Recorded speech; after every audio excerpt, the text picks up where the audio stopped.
Assalamualaikum warahmatullahi wabarakatuh. Alhamdulillah wa syukurillah, pada pagi hari ini atas izin Allah kembali kita melangkahkan kaki kita, lalu kita duduk bersama dalam salah satu majlis yang paling mulia, yaitu majlisul ilmi, dengan harapan dan keyakinan kita kepada Allah Subhanahu wa ta'ala bahwa duduknya kita di majlis ilmu ini mendapatkan pahala yang terbesar di sisi Allah Subhanahu wa ta'ala. Amin ya rabbal alamin. Mari kita lanjutkan pelajaran kita dalam kitab Ar-Risalatul Muawanah Bil Habib Abdullah bin Alawi Al-Haddad rahimahullah. Hadirin sekalian, selanjutnya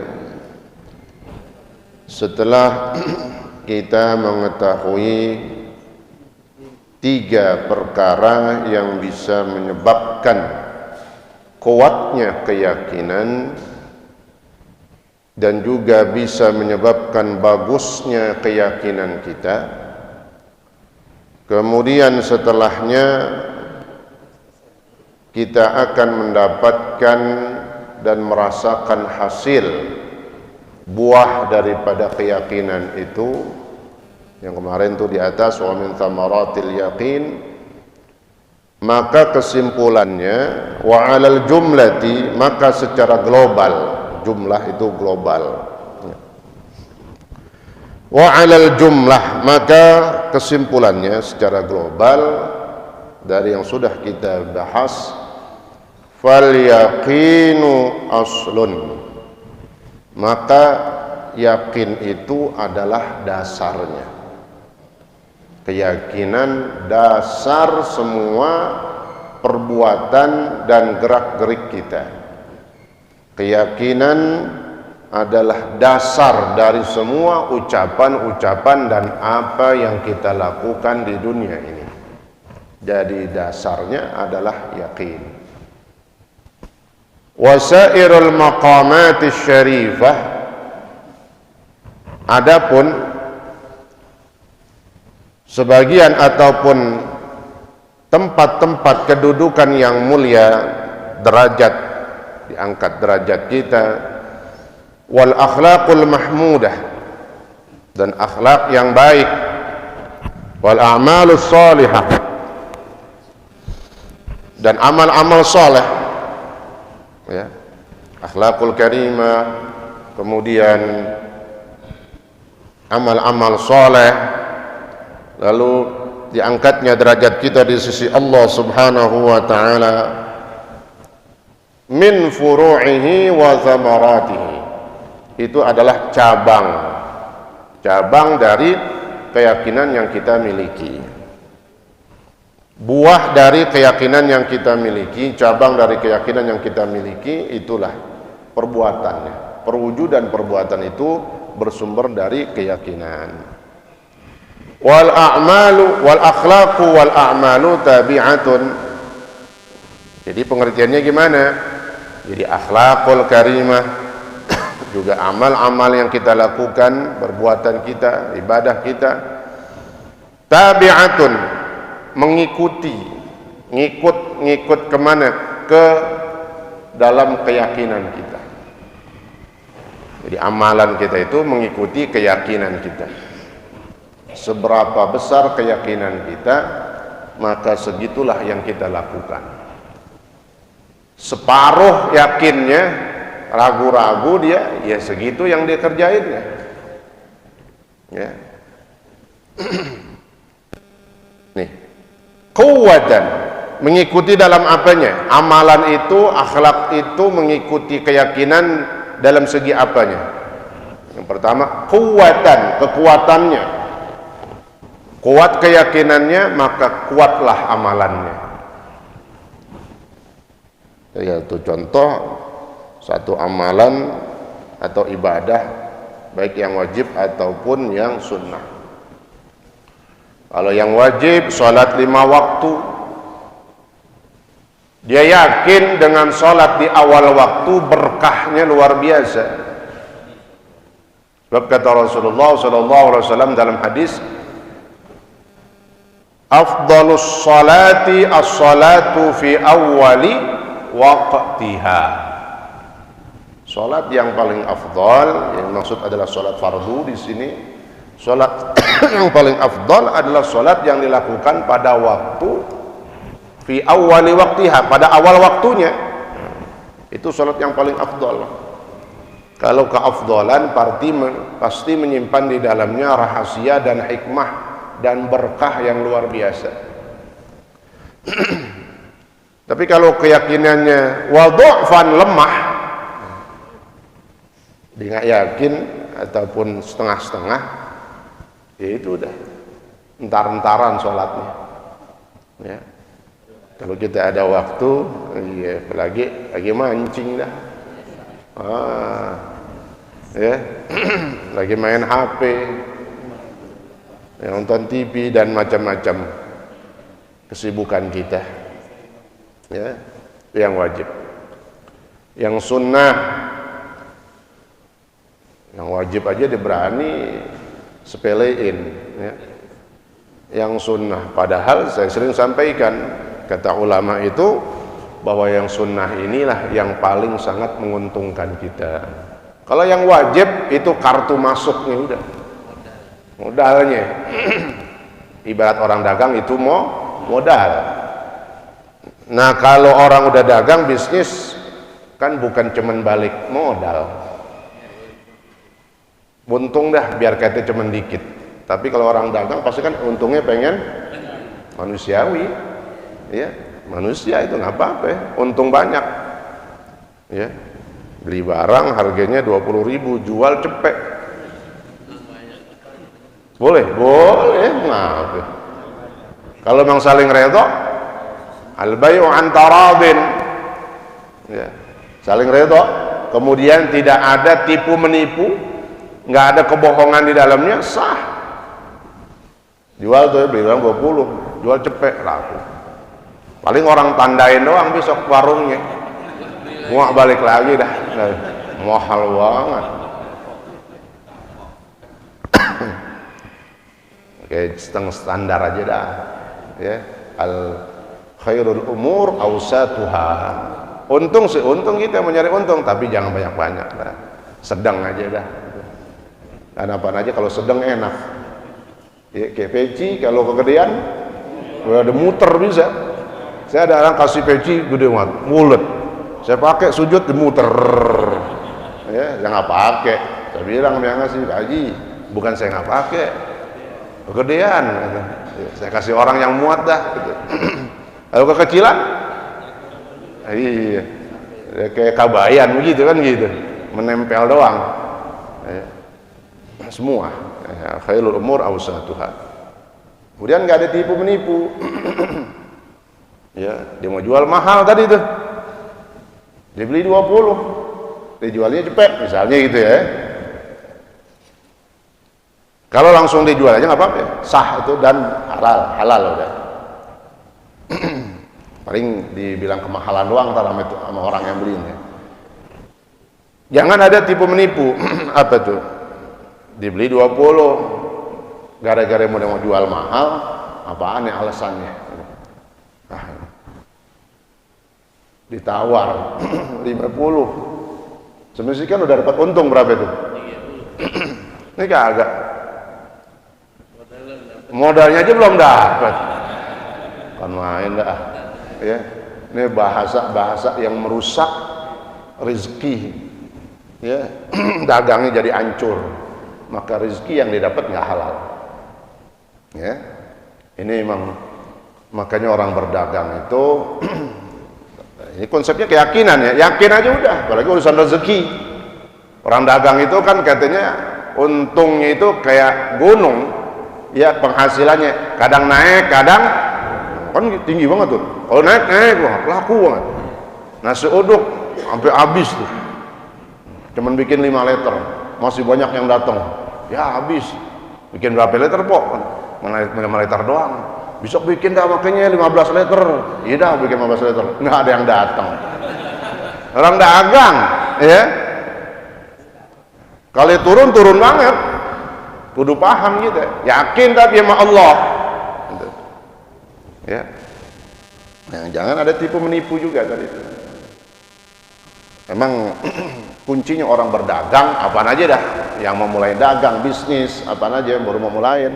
Kalau jual aja barang, jangan ada bohong gitu. Sebab Rasulullah SAW pernah diriwayatkan dalam satu hadis, ketika itu diriwayatkan hadis, Nabi suatu hari masuk ila suqil Madinah, ke pasar Madinah. Lalu Nabi masuk pasar korma. Nah, kan di Madinah tempatnya itu pasar korma ya. Kalau udah haji atau umrah paling ingin pasti ingat dah. Kita diajak pasar korma itu memang adanya di Madinah ketika di Madinah. Ini udah lama nih, nggak umroh ya, insya Allah mudah-mudahan ya bisa berangkat lagi gitu. Mudah-mudahan semuanya dimudahkan bagi kita untuk berziarah kepada Rasulullah SAW.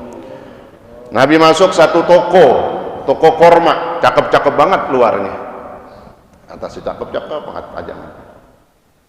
Begitu Nabi rogoh tuh, tahu rogoh? Nabi masukin tangannya ke dalam, dirogoh dalamnya, jelek-jelek banget. Di luarnya ditaruh yang cakep-cakep, di dalamnya pada hancur semuanya, rusak, kualitas yang paling jelek dah. Bohong gak itu namanya? Menipu. Maka kata Rasulullah langsung, man ghasyana falaysa minna, siapa yang menipu maka bukan termasuk umatku. Ya, orang Jawa ciloko gitu, celaka. Maka dalam hadisnya Rasulullah SAW menjamin orang atau pedagang yang jujur nanti dikumpulkan, dikumpulkan, disatukan bersama para nabi. Nggak main-main cobaannya. Ya. At-tajirus saduq yuhsyaru ma'an nabiyyin, kata Rasulullah. At-tajir, pedagang, as-saduq, yang jujur, yuhsyar, maka akan dikumpulkan di padang mahsyar, berkumpul bersama para nabi. Subhanallah, yang lain nabi semua, 124.000 nabi, dan ada yang mengatakan lebih. Kita di tengah-tengahnya. Siapa kita? Nabi bukan. Kita punya keistimewaan seorang pedagang yang jujur. At-tajirus saduq yuhsyar ma'an nabiyyin. Jadi keyakinan. Yang sunnah apa? Contoh ya, karena sunnah ini sifatnya orang kebanyakan melihat hukumnya sunnah doang, padahal salah Pak. Ya, ketika kita mendengar kata-kata kalimat sunnah, yang pertama itu sunnahnya Rasulullah. Berarti sunnah itu apa sih? Perbuatan, satu buatan yang dikerjain sama Nabi aja ngerjain, apalagi kita semestinya. Rasulullah mengerjakan pekerjaan itu, sunnah. Yang kedua, bahwa sunnah itu tadi ibarat orang dagang yang wajib, kewajiban sholat wajib modal. Di mana untungnya dengan sholat sunnah? Orang bisa bangun malam sholat tahajud. Itu kalau kagak yakin, nah ini contoh di situ. Kalau nggak yakin, udah enakan tidur udah. Ya. Nggak hujan aja tidur, apalagi hujan. Bangun kesiangan mulu, bangun pas azan mulu, bangun udah lewat. Yakin, makanya hadis-hadis yang menunjukkan atau yang memberikan motivasi semangat untuk sholat tahajud itu banyak banget. Sholat tahajud apa sih? Sholat yang dilakukan setelah bangun tidur pada waktu malam hari. Itu namanya sholat tahajud. Baik sholat fardu ataupun sholat sunnah. Kok sholat fardu? Iya, contohnya dia belum sholat isya. Dia belum sholat isya. Tapi jarang-jarang nih begini. Jangan tiap malam modelnya begini. Belum udah tidur, udah sembahyang isya mulu. Belum bayang isya, ketiduran dah. Baru pulang capek banget, ya. tarikan jauh kan gitu, tiduran, belum sholat isya, bangun, berarti bangun malam sebelum dia sholat tahajud, sholat apa dulu? Sholat isya dulu. Bahasanya itu karena hutang, istilahnya belum jadi hutang karena masih ada waktu. Itu yang wajib, yang harus dia kerjain dulu. Baru selesai sholat isya, assalamualaikum warahmatullah, assalamualaikum warahmatullah.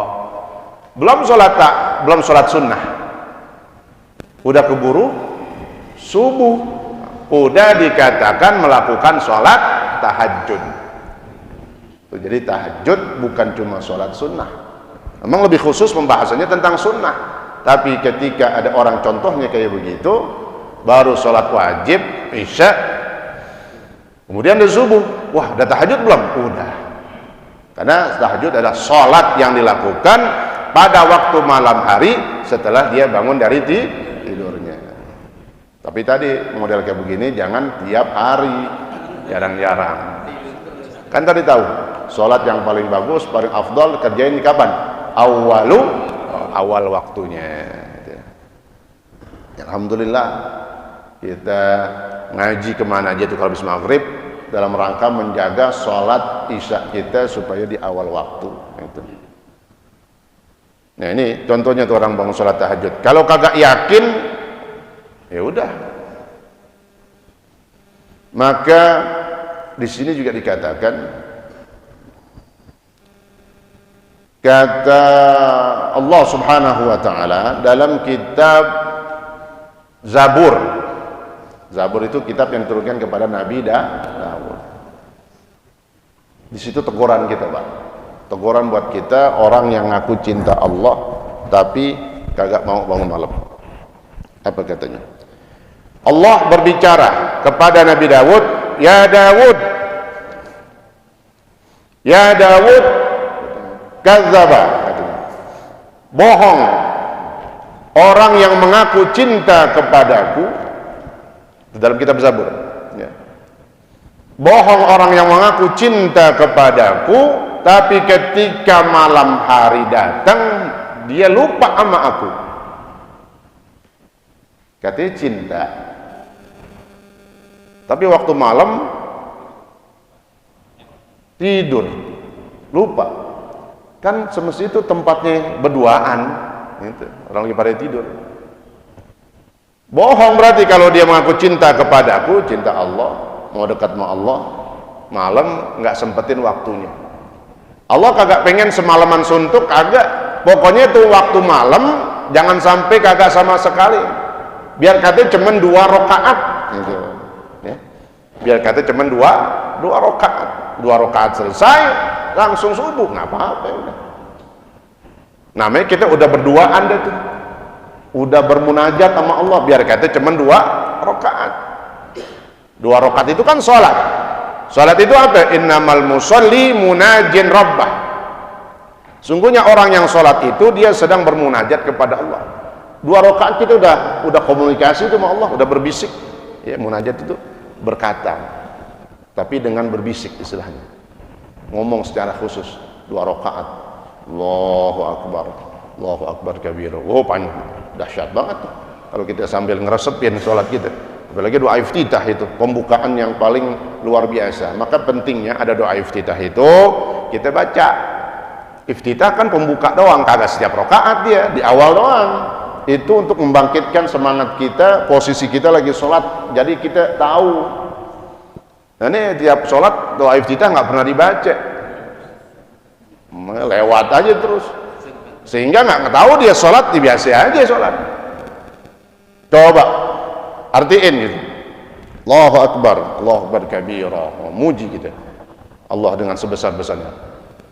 Berkabir alhamdulillah wa subhanallah wa sallam. Inni wajjahtu wajhiya. Ini setiap sholat, iftitah itu disunnahkan setiap sholat, baik fardu ataupun sunnah. Tujuannya itu katanya, untuk menegur diri kita. Kita udah mulai masuk sholat nih, sholat kita lagi ngapain? Di hadapan Allah. Inni wajjahtu wajhiya lilladzi fatara as-samawati wal ard. Inni wajjahtu, sungguhnya ya Allah, wajjahtu, aku hadapkan wajjahtu wajhiya, tubuhku, diriku. Wajah di sini maknanya bukan wajahnya doang, tapi adalah diri kita. Lilladzi, aku hadapkan wajahku, tubuhku ya Allah di hadapan zat yang menciptakan langit dan bumi. Lilladzi fataras samawati wal hanifan muslim. Ini kami lakukan, saya lakukan dalam perasaan tunduk dan patuh kepadamu ya Allah. Wajjahtu wajhiya alladzi fataras samawati wal ardh hanifan, tunduk, musliman, pasrah, terus wama ana minal, dan aku bukan termasuk orang-orang yang menyekutukanmu ya Allah. Terus inna salati, sungguhnya salatku ini, bahasanya gitu, wa nusuki, dan ibadah-ibadahku yang lain, wa mahyaya, hidupku ini ya Allah, wa mamati, dan matiku nanti ya Allah, siap mati, lillahi rabbil. Jadi kita kerjain semua ibadah, salat, hidup, mati hanya karena Allah subhanahu wa ta'ala, la syarika lahu, tidak ada sekutu bagi Allah. Wa bidzalika umirtu, dan untuk itulah kita diperintahkan. Wa ana minal muslimin, atau wa ana awwalul muslimin. Tuh doa iftitah 2 rakaat, baca doa iftitah. Jadi situ kita menyadari diri kita dan mengingatkan diri kita, menyadarkan diri kita, kita lagi sholat dan di hadapan Allah subhanahu wa ta'ala. Itu sholat tahajud ya. Maka ada Rasulullah SAW menyampaikan hadis qudsinya Allah, ketika malam kan, idza jaa thuluthul lailil akhir yanzilullahu, ketika datang sepertiga malam yang terakhir, sepertiga malam yang terakhir dimulai dari jam berapa? Jam 2, karena malam dari maghrib bagi 3 kan, sepertiga ya, dari maghrib sampai subuh bagi 3, taruh dah jam sepertiga malam yang terakhir itu mulai masuk dari jam 2 terus sampai subuh. Nah, kata Rasulullah dalam hadis, ketika sepertiga malam yang terakhir Allah turun dan Allah kasih jaminan. Allah kasih jaminan. Kan jaminannya apa? Siapa yang berdoa, aku kabulkan doanya. Siapa yang mal min sa'ilin fa'u'tiyah, siapa yang minta, aku kasih yang diminta. Siapa yang beristighfar, aku ampuni dosanya. Siapa yang bertaubat, aku terima taubatnya. Itu Allah tiap malam udah kasih jaminan. Tapi yang bangun banyaklah. Ya Allah. Wahum qalilun, maka yang tadi dikatakan wahum qalilun. Yang bangun itu dikit. Kalau bisa kita termasuk yang dikit itu tuh. Ya. Nah, itu kan Allah tuh yang ngasih jaminan. Maka dalam kitab Fawaidul Mukhtarah katanya, kadang kalau contoh begini kita kurang masuk. Nah, coba ada raja, kata raja, atau orang kaya dah sekampung, di kampungnya ada orang paling kaya, dermawan, nggak ada yang ngalahin dia dah. Kita salut emang, jempolnya bukan 2 doang. Kalau di WA jempolnya bisa banyak, gitu. Saking baiknya nih orang. Katanya orang, kalau mau punya hajat yang lebih lagi, mau minta apa aja, ntar malam jam 3 datang dah ke rumah. Kira-kira berapa yang datang? Contoh, ini secara zahir ya. Ini orang kaya yang ngomong. Datang pasti. Jam 1 dia udah bangun. Ini dalam kitab Fawaidul Mukhtarah. Kita mau balikin, masukin ke contoh hadis tadi katanya. Kalau ada orang kaya kayak begini ngomong yang dermawan, pada datang gitu. Padahal yang ngomong siapa itu? Yang janji manusia. Dia bisa lupa, dia bati bisa kan? Duitnya habis bisa kan? Ludes. Ini kita udah dijanjiin sama zat yang maha ngasih kekayaan. Sama orang tuh kaya. Udah dijanjiin sama Allah.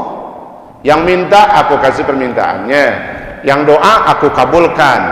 Yang istighfar aku ampunin. Yang taubat aku terima.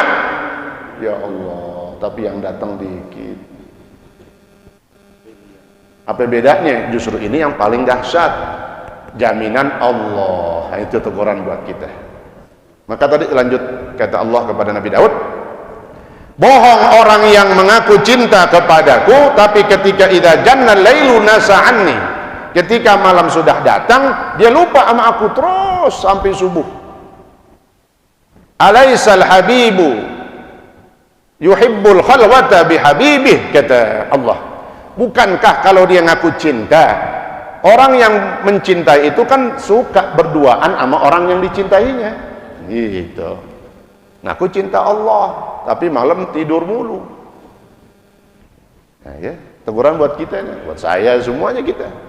Berarti makanya tadi itu ulama sampai ngasih minimal kita bisa sholat berapa ya? 2 rakaat aja. 2 rakaat udah munajat itu udah.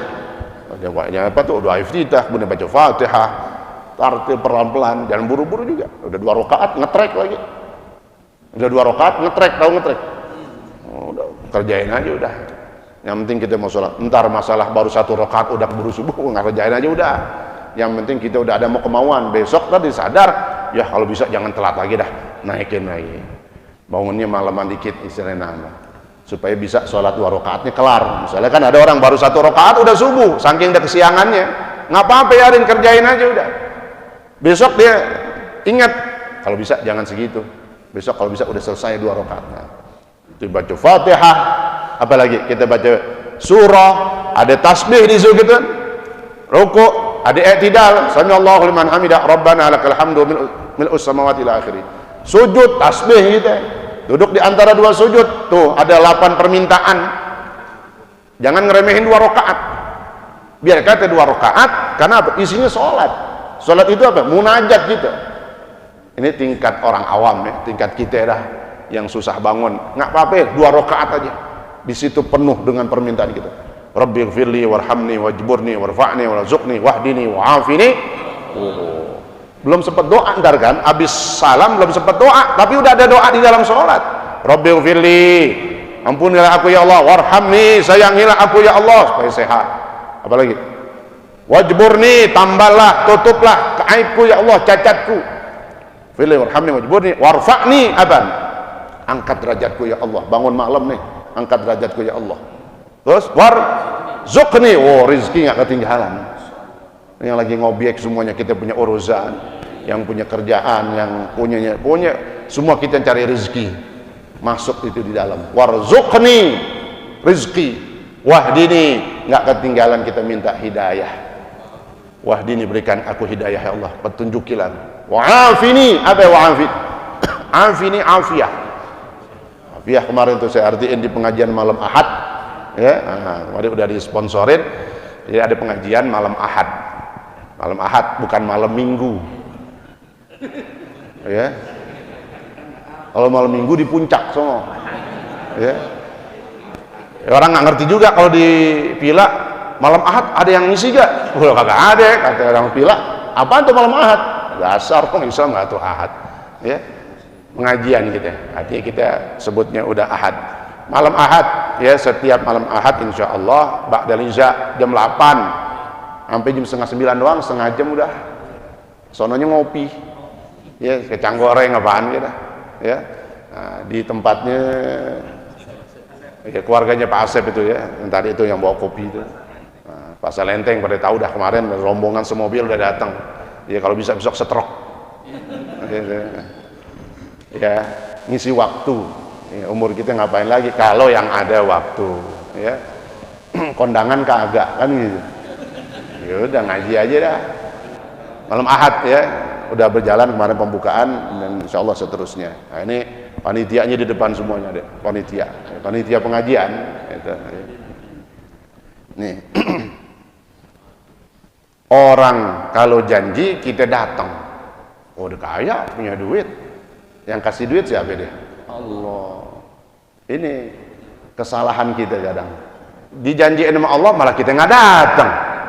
Itu tiap malam, kulla lailah, setiap sepertiga malam yang terakhir. Ya Allah, ya, yang belum tahajud, ayo bangun. Jangan banyak-banyak. 2 aja udah cukup.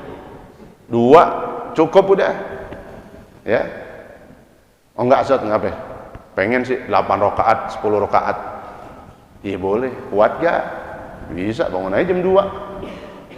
Sekali-kalinya udah. Capek banget. Capek jam 2 gua bangun gak? Sampai suruh jam 2. Disuruh setengah jam dah sebelum subuh, bisa 2 rakaat. Tahajud udah. Ya, subhanallah. Berkahnya orang itu. Berkah. Kalau hadisnya banyak tentang buat kesehatan, ya. Jadi ini berhubungan dengan keyakinan. Yang pentingnya orang kita belajar hadis, pentingnya belajar Al-Quran. Di situ ada ayat yang memotivasi, memberikan semangat buat ibadah, yang menumbuhkan keyakinan kita. Belajar hadis yang menumbuhkan semangat kita dan menguatkan keyakinan kita ini. Kenapa sih? Karena keyakinan itu dasarnya. Amalan itu ngikut sama keyakinan. Seberapa kuat keyakinan kita, begitu juga lah amalan kita. Setengah yakin kita, setengah amalan kita. Seperapat yakin kita, seperapat kerjaannya. Seon yakin dikit banget. Ya segitu dah, malas-malesan. Ini. Wasihatan tuh, bagusnya amalan ngikutin bagusnya keyakinan. Ya. Sehatnya amalan mengikuti sehatnya keyakinan, bagus maksudnya. Wasakman, rusaknya amalan ya karena ngikutin rusaknya keyakinan. Keyakinannya nggak mantap, agak ada, ya begitu udah, nggak ada kerjaannya, nggak ada ibadahnya. Qala Luqman alaihi salam, maka berkatalah Luqman alaihi salam. Luqman alaihi salam alal asah, menurut qaul yang paling sahih, Luqman adalah laisa binabiyyin, bukan seorang nabi, tapi orang pilihan juga, tapi bukan nabi, ya. Beliau orang yang Allah berikan hikmah, ya, maka banyak hikmah, kata-kata mutiara, kata yang ungkapan-ungkapan yang masuk akal dan pelajaran buat kita. Itu Luqman, maka disebutnya Luqmanul Hakim, ya, itu. Luqman Al-Hakim yang maha, Al-Hakim yang bisa memberikan kata-kata bijak, Al-Hakim yang semuanya itu dari Allah, ya. Luqman Hakim. Qala Luqman alaihi salam, la yustata'ul amalu illa bil yaqin. Nah, maka kata beliau, tidak bisa amalan itu dilakukan, la yustata' al amal, amalan nggak bisa, nggak mampu dikerjain dah, illa bil yaqin, kecuali dengan keyakinan. Itu ya, ini ucapan Luqmanul Hakim. Luqmanul Hakim kan banyak kok contoh-contoh dalam kehidupan beliau itu yang masuk akal semua, dan teguran. Waktu pernah beliau kan seorang budak Habasyah, Afrika. Tapi Allah kasih dari yang pendek hitam budak ini nih, ya. Boleh gak nyebut orang pendek hitam? Boleh, karena di situ untuk mengenalin. Yang nggak boleh ngatain, oh hitam, nah itu nggak boleh. Tapi nyebutin orang itu si fulan tuh yang buta ya gitu, yang nggak ngeliat misalnya, nggak apa-apa, itu ciri-ciri. Ya. Kalau yang nggak boleh manggil, nggak tahu namanya, karena manggil itu sama juga ngatain kan gitu bahasanya, mencaci. Tapi kalau nyebutin untuk memberikan keterangan, nah itu nggak apa-apa. Oh si fulan yang ada tandenya di jidatnya, macam-macam dah. Luqmanul Hakim,